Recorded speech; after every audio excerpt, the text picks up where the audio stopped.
As you listen, you will learn, not just about the universe, but about English.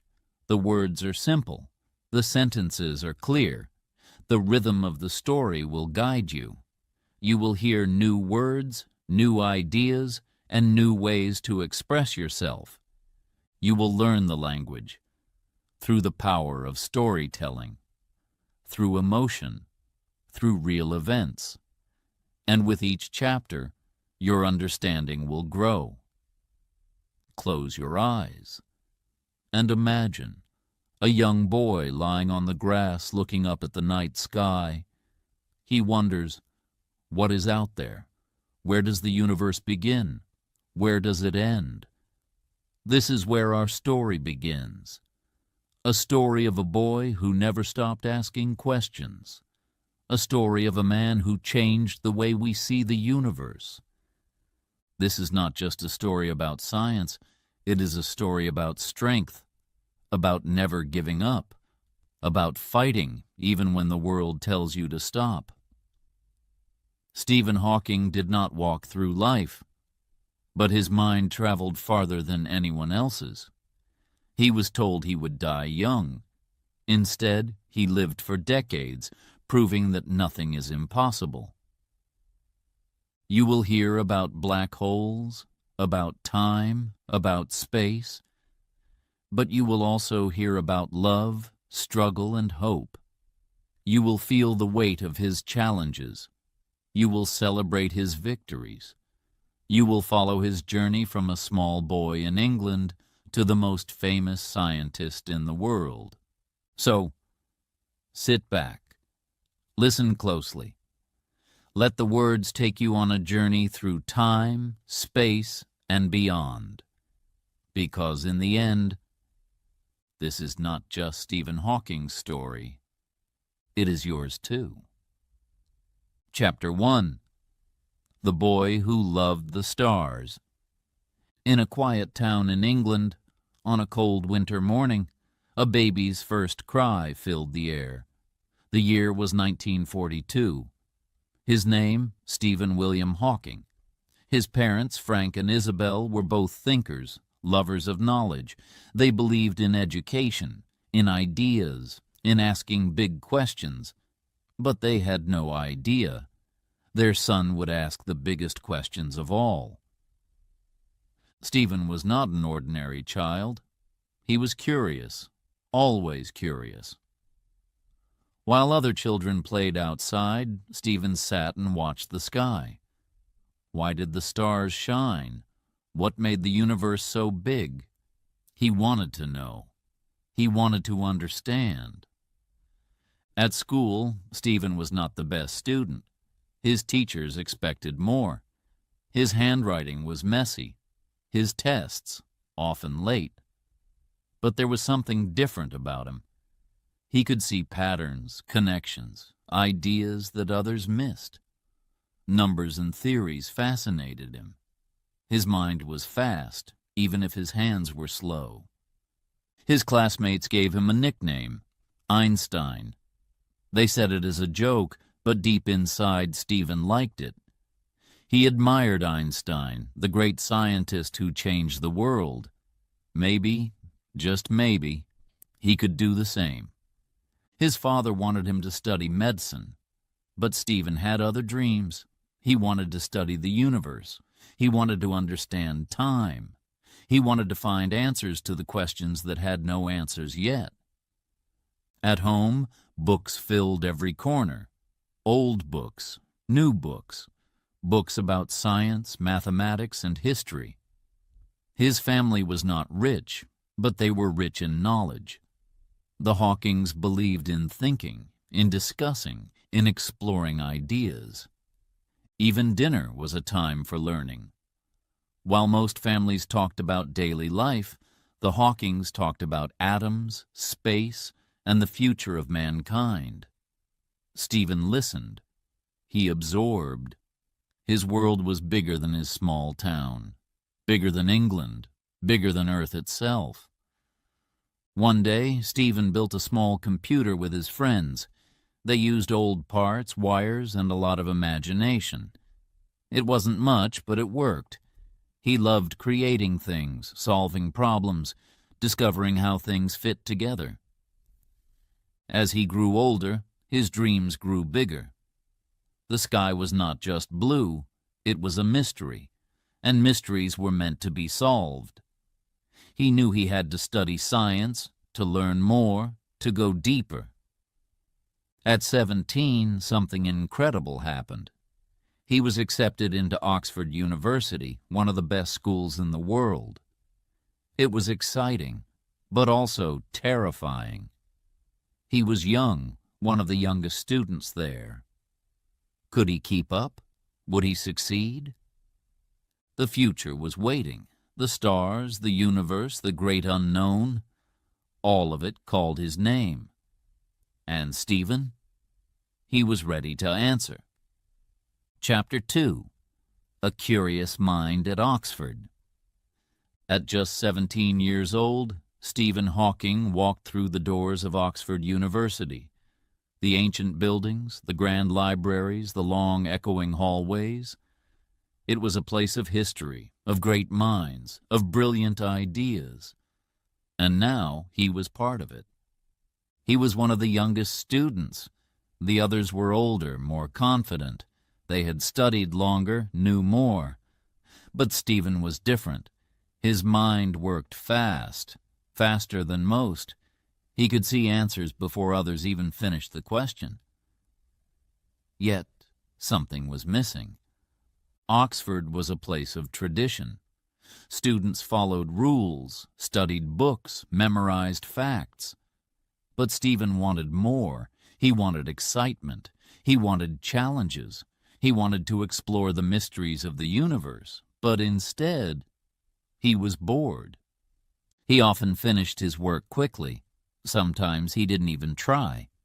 He would stay up late, talking with friends, debating ideas, making jokes. He loved laughter, loved fun. He was serious about science, but not about rules. His professors wanted him to work harder. He wanted to do things his own way. Then something strange happened. At first, it was small. His hands didn't always listen to him. He dropped a pen, then another. He stumbled on the stairs. His voice felt weaker. His body was changing. Was he just tired? Was he not eating well? He told himself it was nothing. But deep inside, a shadow of worry began to grow. The problem didn't go away. It got worse. His movements became slower. He struggled to button his shirt. He tripped over his own feet. Once he fell in the street. People helped him up, but he felt something new that day. Fear. Still he kept going. He was stubborn. He ignored the signs. He told no one. He focused on his work, on physics, on the universe. If something was wrong, he didn't want to know. Despite everything, he was brilliant. His final exams arrived and he barely studied. Instead, he walked into the exam room with quiet confidence. The test began. The questions were difficult, but he didn't panic. He thought. He calculated. He answered. When the results came, they were extraordinary. His professors were amazed. He was offered a place at Cambridge to continue his studies. A new chapter was waiting, a new adventure. But there was one problem. His body. It was weaker than before. The falls, the shaking hands, the slurred words, they were not going away. Something was wrong. And soon, he would have to face it. Chapter 3. The Terrible News. The halls of Cambridge were filled with energy. Young minds worked, debated, and dreamed of discoveries. Stephen was one of them. He had big questions, bigger ideas, time, space, the universe. He wanted to understand it all, but something else was happening, something he could not explain. His hands trembled when he held a pen. His feet felt heavy when he walked. His speech slower. His voice weaker. He told himself it was nothing. Maybe stress, maybe tiredness. But deep inside, he knew the truth was different. One morning he fell. It wasn't the first time, but this time he couldn't get up right away. People helped him, asked if he was all right. He laughed it off, said he was just clumsy. But the fear inside him grew. His father noticed. His mother watched him carefully. They worried. They told him to see a doctor. He didn't want to. Not yet. But the day came when he couldn't ignore it anymore. The hospital was cold, the air thick with silence, tests, questions, more tests. Doctors spoke in quiet voices. Hours passed. Then the moment came. The doctor sat in front of him. His face was serious. The words that followed hit like lightning. You have ALS, a disease that will slowly paralyze your body. You may have 2 years to live. The world stopped. 2 years? Just 2? He was only 21. His life was just beginning. The universe was waiting for him. And now, this? He felt numb. He heard the words, but they didn't seem real. The doctor kept talking. The disease would weaken his muscles. His movement would become harder. One day he might not be able to walk, to talk, even to breathe. There was no cure, no treatment. Stephen left the hospital in silence. The sky was gray, the wind cold. The world around him moved as if nothing had changed. But for him, everything was different now. He sat in his room for days. He didn't speak much. He didn't study. What was the point? If he only had 2 years, why bother? His dreams, his future, all fading away. Then, something happened. He thought about the universe. He thought about time. He thought about life itself. 2 years? Maybe. But 2 years was still time. Time to think. Time to learn. Time to live. He would not give up. He would not waste the days he had.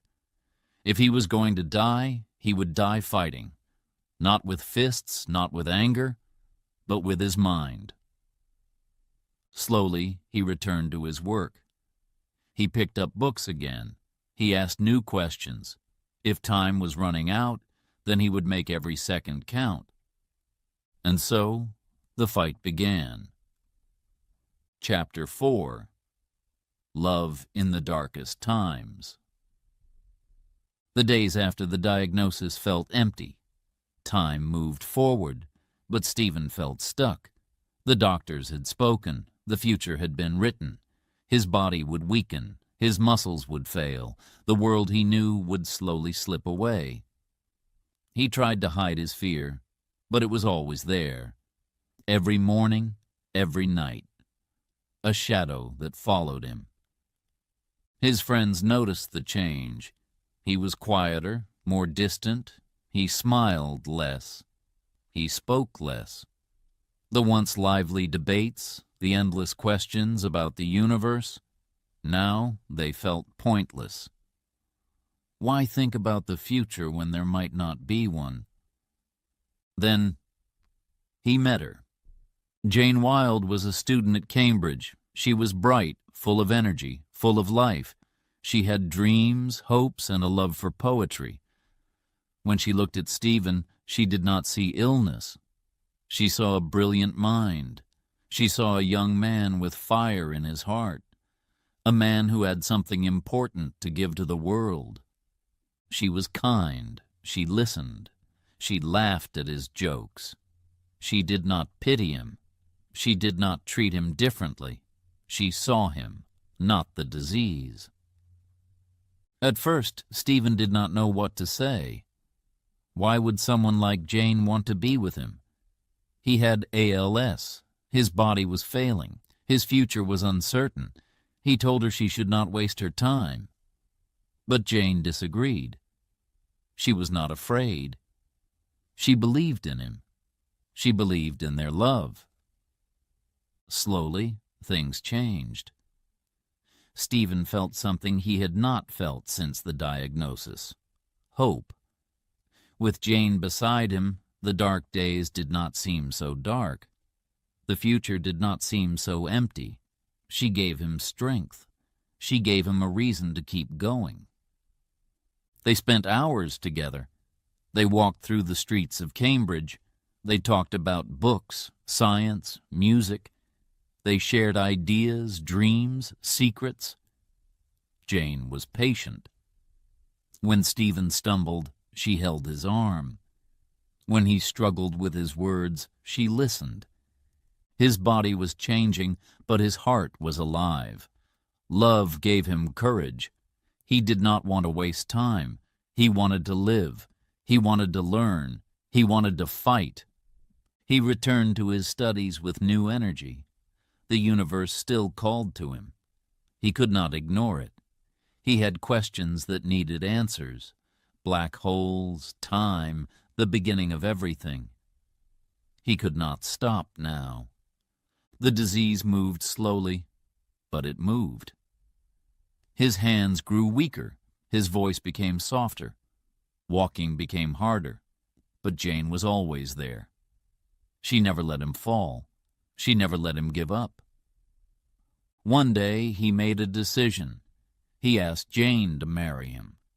He had no money, no house, no future he could promise. He had only himself, his love, his mind. It was not much, but it was everything he had.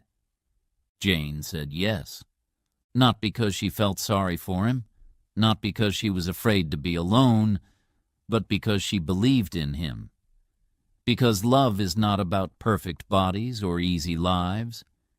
It is about standing together, even when the road is hard, even when the future is unknown. They married in 1965, a simple wedding, a small church, friends, family, a day full of laughter and hope. Stephen smiled more than he had in years. He had found something greater than science, something even more powerful than the universe itself. But life was not easy. The disease did not stop. The doctors had warned him. His muscles continued to weaken. His speech became harder to understand. Simple things became difficult. Writing, eating, walking. Everything took effort. Jane took care of him. She learned to understand his words, even when others could not. She helped him dress, helped him move, helped him live. She did not complain. She did not walk away. Stephen worked harder than ever. His mind was faster than his body. He knew time was precious. He needed to make every moment count. He studied, researched, wrote papers. He developed ideas about black holes, about time itself. He was not just surviving. He was achieving. But the world was not kind. People stared, some whispered, some thought he should stop working, stop trying.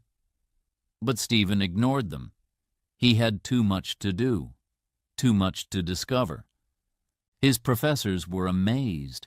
His ideas were new, bold, different. He was changing the way people thought about space, time, and the universe. He was proving that even a broken body could hold the most brilliant mind.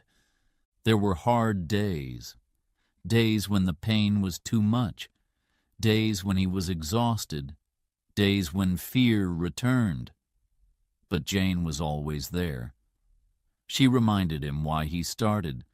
She reminded him that he was more than his illness. Years passed. The disease moved slowly, but it never stopped.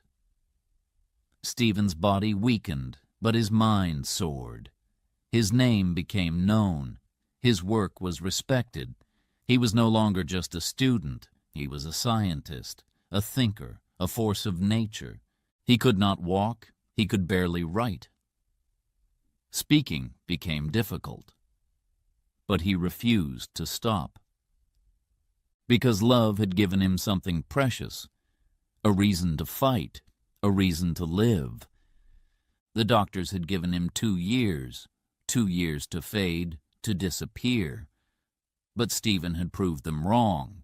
He had married, he had studied, he had made discoveries. And this was only the beginning. Chapter 5.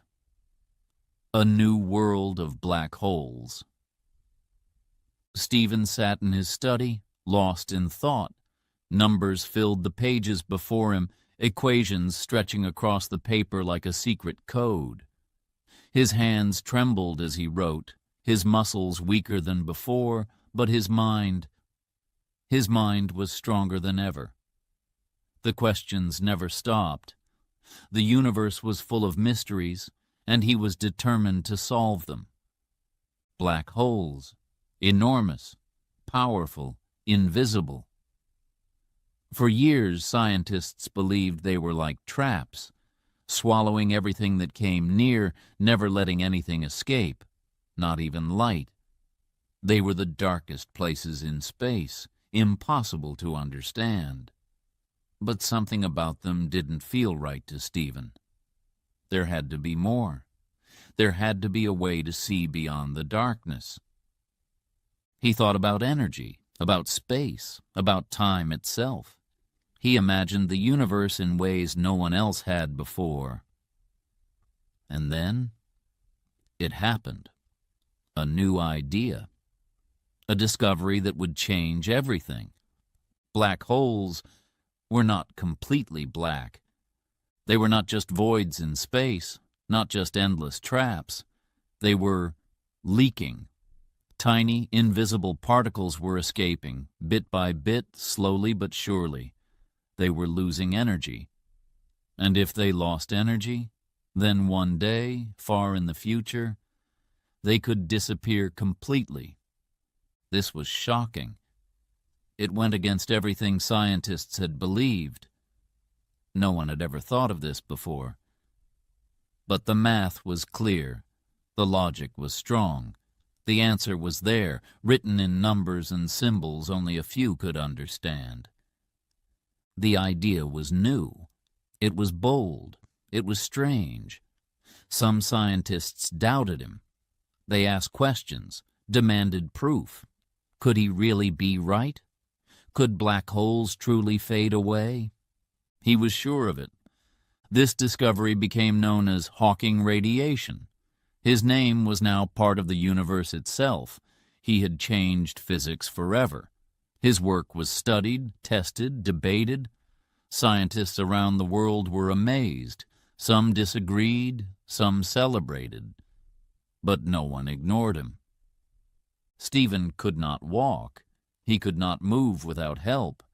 His speech was becoming slower, harder to understand. But none of that mattered. His mind was free. It traveled to the farthest corners of space. It explored time, energy, and the very nature of existence.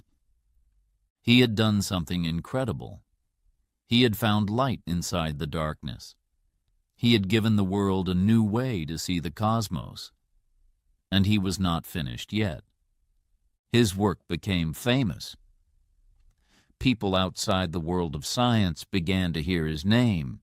He was no longer just a man in a wheelchair. He was a thinker, a dreamer, a man who refused to let limits define him. Black holes had once been the most mysterious objects in space. Now, thanks to him, they were understood in a new way. They were no longer just monsters. They had secrets. And Stephen Hawking had unlocked them. The journey was far from over. There were more questions to ask, more discoveries to make. The universe was waiting. And Stephen was ready. Before we begin Chapter 6, A quick note for our listeners. You're currently listening to this audiobook on WooEnglish. Remember, this content is specially made for WooEnglish listeners only.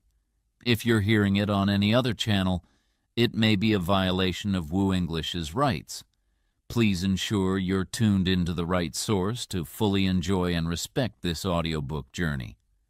Now, let's continue the story. Chapter 6. The Wheelchair Genius. Stephen's body was changing. Walking had become impossible.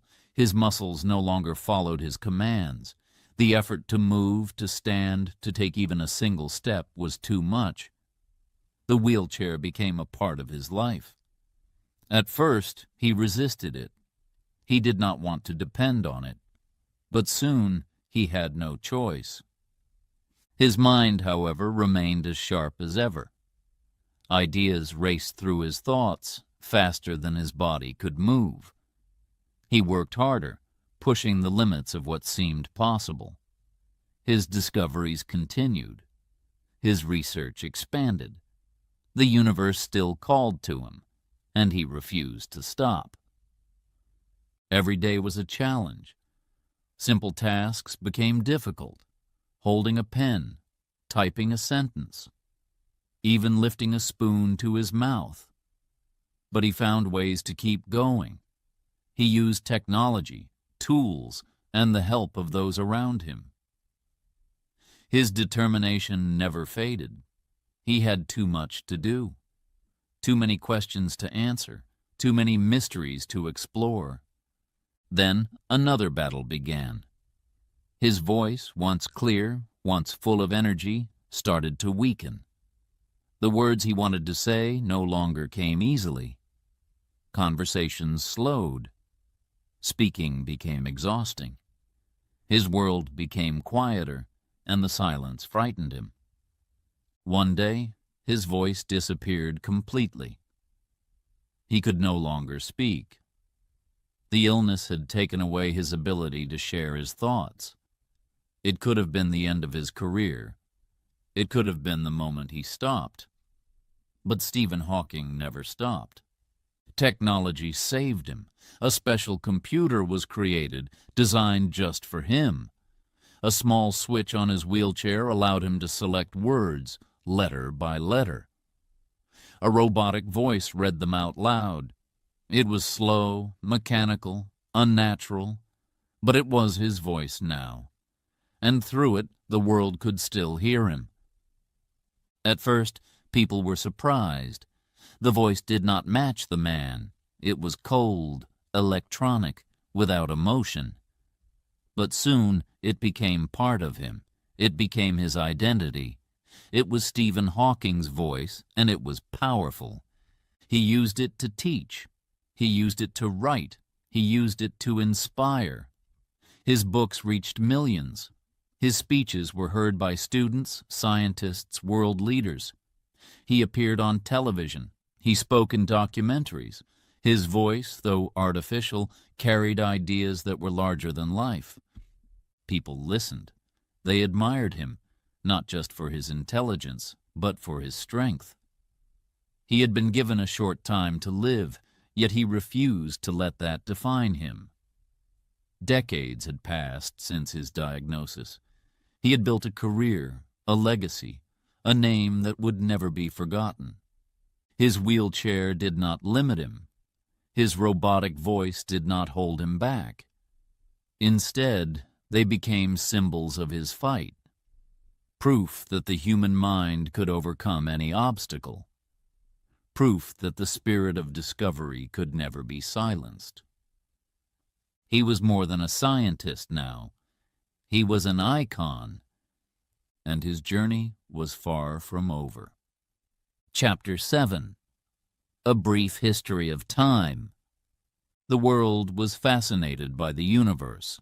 People looked up at the stars and wondered, what was out there? How did it all begin? Where did time come from? These were the questions Stephen had spent his life trying to answer. But science was not easy to understand. Equations, theories, complex ideas. Most people struggled to follow them. Stephen wanted to change that. He wanted everyone to share in the wonder of discovery. He had an idea, a book that would explain the universe to everyone, not just scientists, not just professors, but ordinary people. People who had never studied physics, people who had never read about black holes, time, and space. A book that would open the doors of science to the world. Writing was not easy. His illness made it harder. Every sentence took time. Every word was chosen carefully. He used his computer to form each thought, letter by letter. It was slow, it was difficult. But he never stopped. Page by page, the book took shape. He wrote about the beginning of the universe, the nature of time, the mysteries of black holes. He asked big questions. Could time run backward? Would the universe ever end? Was there a beginning to everything? He explained these ideas in a way that anyone could understand. Simple, clear, no difficult math, just the beauty of science, told like a story. When the book was finished, he had no idea what would happen. Would people read it? Would they care? He hoped, but he was not sure. Then something incredible happened. The book was published, and it changed everything. A Brief History of Time was not just a science book. It became a phenomenon. It sold millions of copies. It was translated into dozens of languages. People all over the world read it. Students, teachers, doctors, musicians, even people who had never studied science before. They read it on buses, in cafes, at home. They talked about it. They debated its ideas. Stephen was no longer just a scientist. He was a superstar. His name was known across the world. He appeared on television. He gave interviews. People lined up to hear him speak. His robotic voice became famous. His wheelchair, his computer, his brilliant mind. He was an icon of science and determination.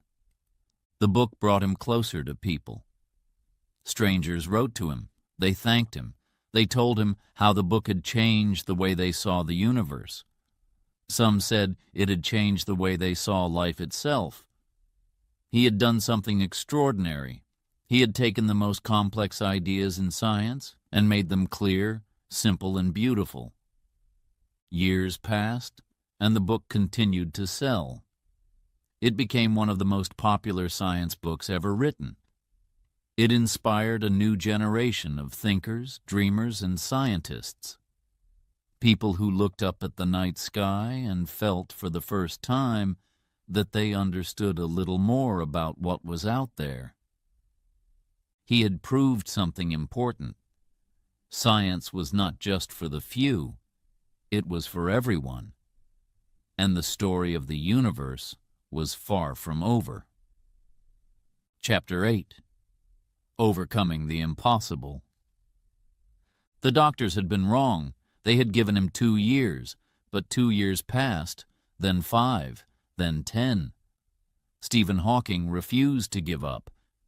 His body weakened, but his mind grew stronger. The illness could not take away his curiosity, his passion, his need to explore. He continued to work, to think, to challenge the limits of what was possible. He gave lectures to packed halls, though he could no longer speak without his computer. His voice was slow, robotic, but people listened. They hung on every word. His ideas were too important to ignore. Traveling became harder, but he did not stop. He visited countries around the world. He met kings, presidents, and scientists. He shared his knowledge with students, researchers, and dreamers. Everywhere he went, people were inspired. If he could achieve so much despite his struggles, what excuse did anyone else have? His wheelchair was not a prison. It was his chariot. It carried him through life, pushing him forward when his body could not. He was not limited. He was not trapped. He was free. And then something incredible happened. He had always studied the universe. He had dreamed about space, black holes, the mysteries beyond Earth. But he had never left the ground. He had never floated in zero gravity. Until one day he got the chance. A special flight. A plane designed to create weightlessness. For a few moments, passengers could experience what astronauts felt in space. It was something most people would never try. But Stephen? He said yes. Doctors worried. His condition was serious. The risk was high. But he wanted to feel it, to experience what he had spent his life studying. And so, they lifted him from his wheelchair. They carried him onto the plane. They secured him in place. And then, they let go. For the first time in decades, he was free from his chair. He floated, no weight, no pain, no limits, just the feeling of being unchained from gravity itself. He laughed, his face filled with joy.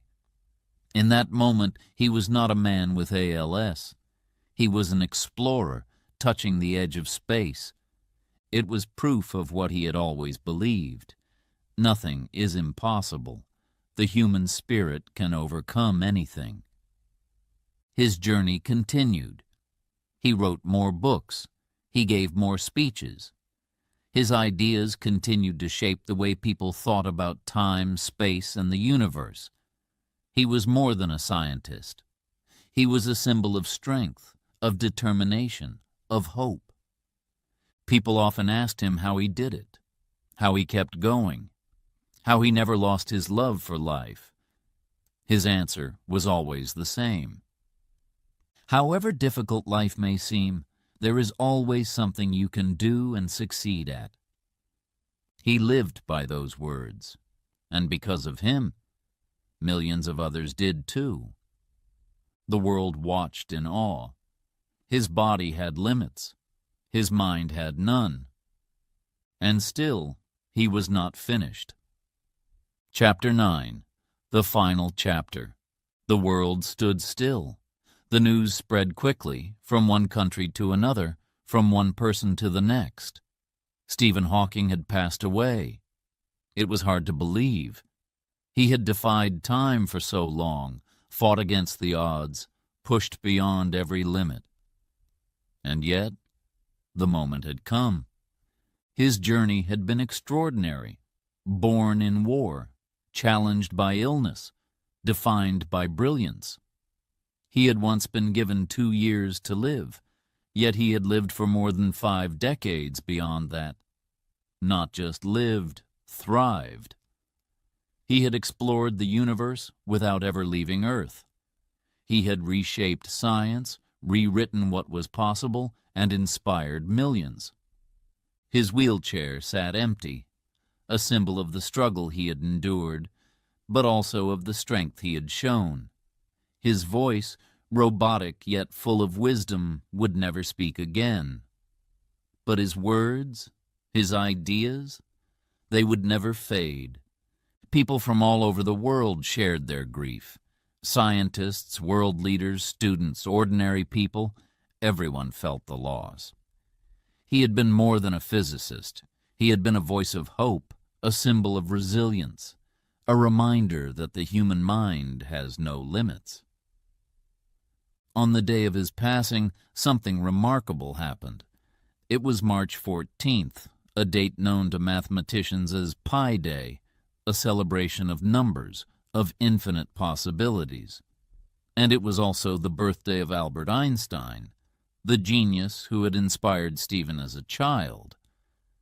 Some called it coincidence. Others called it fate. But for those who had followed his life, it felt like a poetic ending. His family spoke of him with love. His children remembered a father who never let his illness define him, who joked, who laughed, who believed in the impossible.